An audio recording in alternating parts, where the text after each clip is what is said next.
আসসালামু আলাইকুম, কী অবস্থা সবার? সো আমি হচ্ছি মোহাম্মদ সোহায়েব অ্যান্ড আজকে আমি আরেকটি টপিক নিয়ে উপস্থিত হয়ে গেছি। আজকের টপিকটা কি? আজকের টপিকটা হচ্ছে আপনারা কীভাবে ফেসবুকের কভার ফটো বানাবেন। ফেসবুকের কভার ফটো যে কোনো কিছু হতে পারে, গ্রুপের হতে পারে, পেজের হতে পারে, এমন আপনার প্রোফাইলেরও হতে পারে। সো এই টপিকটা নিয়ে আজকে আমি কথা বলবো মোহাম্মদ সোহায়েব অ্যান্ড আপনারা দেখছেন দ্য সোহায়েব। সো প্রথমে যে কাজটি করতে হবে সেটা হচ্ছে আপনার থেকে পিক্সেল ল্যাব ওপেন করতে হবে। যদি পিক্সেল ল্যাব না থাকে তাহলে প্লে স্টোরে যাবেন অ্যান্ড প্লে স্টোর থেকে পিক্সেল ল্যাবটি ডাউনলোড করে নেবেন। অ্যান্ড দেন যেটি আপনাদেরকে করতে হবে সেটি হচ্ছে একদম ফার্স্ট আপনাকে ব্যাকগ্রাউন্ড চুজ করতে হবে। ব্যাকগ্রাউন্ড এটা যে কোনো রকমের হতে পারে। আমি একটি কালারের ব্যাকগ্রাউন্ড নিচ্ছি, যেমন আমি এই কালারটির ব্যাকগ্রাউন্ড নিচ্ছি।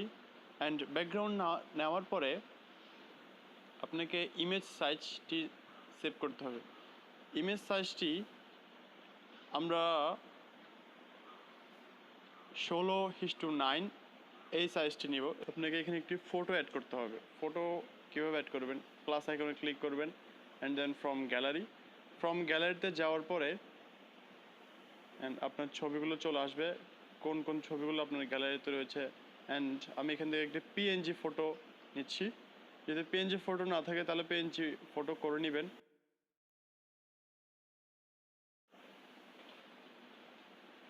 সো আমি আবার এটিকে লক করে দিচ্ছি। অ্যান্ড দেন আপনাকে যেটি করতে হবে সেটা হচ্ছে আপনি একটি টেক্সট নিতে হবে। টেক্সট নেওয়ার পরে এখানে আপনি যে কোনো কিছু লিখতে পারেন। ওকে, এখন এটিকে বড় করতে হবে। বড় করার পরে আপনার থেকে যে কাজটি করতে হবে, এটির যে ফন্টটি রয়েছে সেটি চেঞ্জ করতে হবে।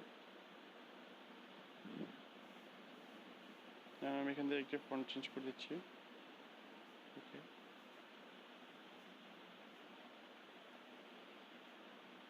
সো আমি এবার এই ফটোকে অ্যাডজাস্ট করে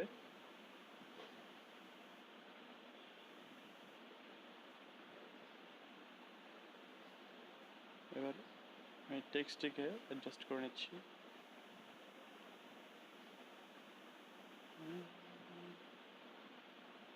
সো ওকে, এবার আমি এই টেক্সটটিকে পিছনে মানে ব্যাকগ্রাউন্ডে নিয়ে যাব। জাস্ট টু ব্যাক ব্যাকে দিলে টেক্সটটি অটোমেটিকলি ছবিটির পিছে চলে যাবে। ওকে, এবার আমাদের টেক্সটের কালার চেঞ্জ করতে হবে। জাস্ট এখানে ক্লিক করবেন অ্যান্ড আপনার ইচ্ছে মতো আপনি একটি কালার অ্যাড করে দেবেন। তো আমি এখানে ব্ল্যাকই রাখছি। অ্যান্ড দেন আপনাকে যে কাজটি করতে হবে সেটি হচ্ছে আপনাকে এইটি লক করে দেন এটিকে কপি করে নিতে হবে। কপি। এখন কপি করার পর আমরা এখানে কোনো চেঞ্জ আনবো না। অ্যান্ড আপনাকে স্টক যেই অপশনটি রয়েছে, যে টুল বারটি রয়েছে, সেখানে ক্লিক করবেন। দেন ক্লিক করার পরে এখানে একটি টুল বার অ্যাড করবেন। আমরা হোয়াইট কালারের অ্যাড করে দিচ্ছি। হোয়াইট কালার অ্যাড করার পরে আপনাকে এবার এই টেক্সটির কালারে যাবেন। কালারে যাওয়ার পরে জাস্ট হয়ে গেছে। সো এখন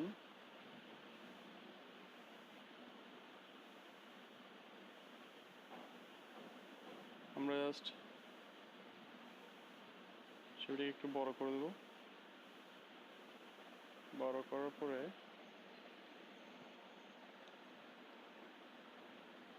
এবার এই ছবিটিকে একদম ব্যাকগ্রাউন্ডে নিয়ে যাবো। ব্যাকগ্রাউন্ডে কীভাবে নেবেন? আগের মতো টু ব্যাকে দিলে এটা অটোমেটিকলি ব্যাকগ্রাউন্ডে চলে যাবে। সো আপনি আপনার মতো করে এটির কালার দিতে পারেন। স্ট্রোকের যে কালার, এটার কালার চেঞ্জ করার জন্য আপনাকে স্ট্রোকে যেতে হবে। স্ট্রোকে যাওয়ার পরে আপনি ইচ্ছা মতো করে একটি কালার দিয়ে দেবেন। সো আমি এখানে আমার সুবিধা মতো একটি কালার দিয়ে দিচ্ছি। যেহেতু আমি উপরেরটি ব্ল্যাক দিয়েছি জন্য পিছনেরটি ব্ল্যাক দিয়ে রাখছি। সো ওকে, এবার এটিকে লক করে দেব। লক করে দেওয়ার পরে এই টেক্সটটিকে আবার কপি করবেন।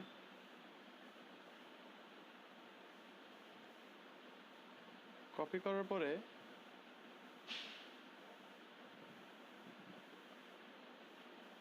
আমরা এটির যে অপাসিটি রয়েছে সেটি আবার আগের মতো করে দেব। আবার ব্ল্যাক করে দিচ্ছি।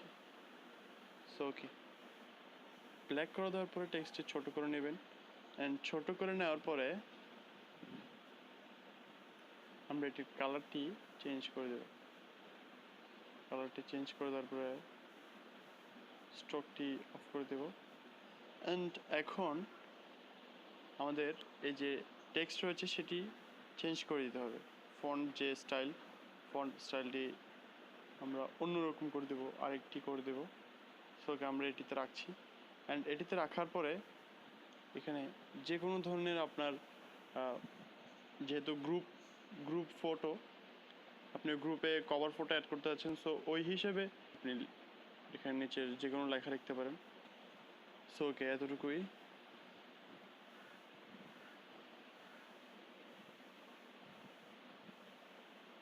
বড় করে নিচ্ছি।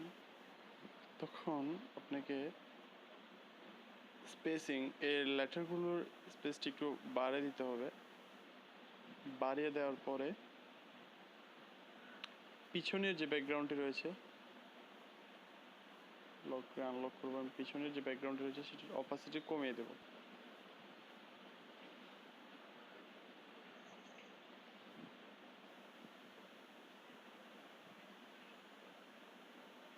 ওকে, এতটুকু তো রাখি। অ্যান্ড এবার এই যে লেখাটি রয়েছে এটির কালারটি চেঞ্জ করে দেব।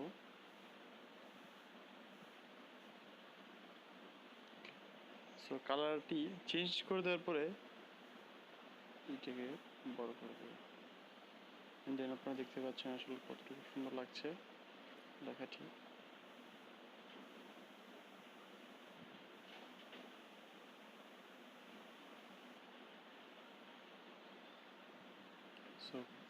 সো এখানে শেষ নয়, এবার আমাদের আরেকটি কাজ করতে হবে ফটোর উপরে। সো এখানে ফটোটি আমাদের একটু কাজ করতে হবে, যেটি হচ্ছে যে শ্যাডো এরিয়াটি রয়েছে একটু শ্যাডোটি বাড়িয়ে দিতে হবে। সো আমি এটা 12 রাখছি। সো ওকে, অ্যান্ড সো এগুলোর কাজ শেষ। আরেকটি যেটি কাজ করতে হবে সেটা হচ্ছে পিএনজির জন্য ফ্রম গ্যালারি আমি একটি পিএনজি ডাউনলোড করে রেখেছি। সো আপনার যখন পিএনজি লাগবে তখন গুগলে গিয়ে জিওমেট্রিক পিএনজি লিখে সার্চ দিলে সাথে সাথে জিওমেট্রিক পিএনজি চলে আসবে। সো এখন আমাদের এখানে যেই অংশটুকু প্রয়োজন শুধু সেই অংশটুকুই রাখবো। আমাদের শুধু এই অংশটুকু প্রয়োজন।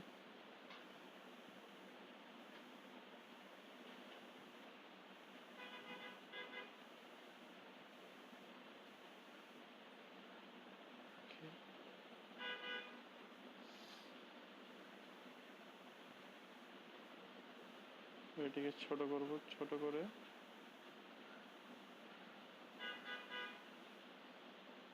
দেন ব্যাক।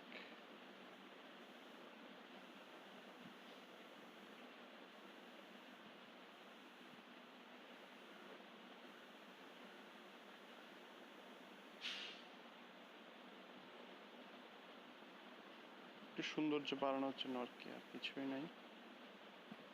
সো ওকে, সো এইভাবে আপনারা আপনাদের এরকম ফেসবুক কভার, প্রোফাইল বা যে কোনো কিছু বানিয়ে নিতে পারেন খুব সহজে। সো এবার আপনাদের যে কাজটি করতে হবে সরাসরি সেভ করে নিতে হবে। সেভ এস ইমেজ, দেন আলট্রাতে সেভ করে নিতে হবে, সেভ টু গ্যালারি। সো আমাদের ছবিটি সেভ হয়ে গিয়েছে। সো আজ এ পর্যন্তই। অ্যান্ড ভালো লাগলে লাইক সাবস্ক্রাইব করবেন। ধন্যবাদ। আসসালামু আলাইকুম।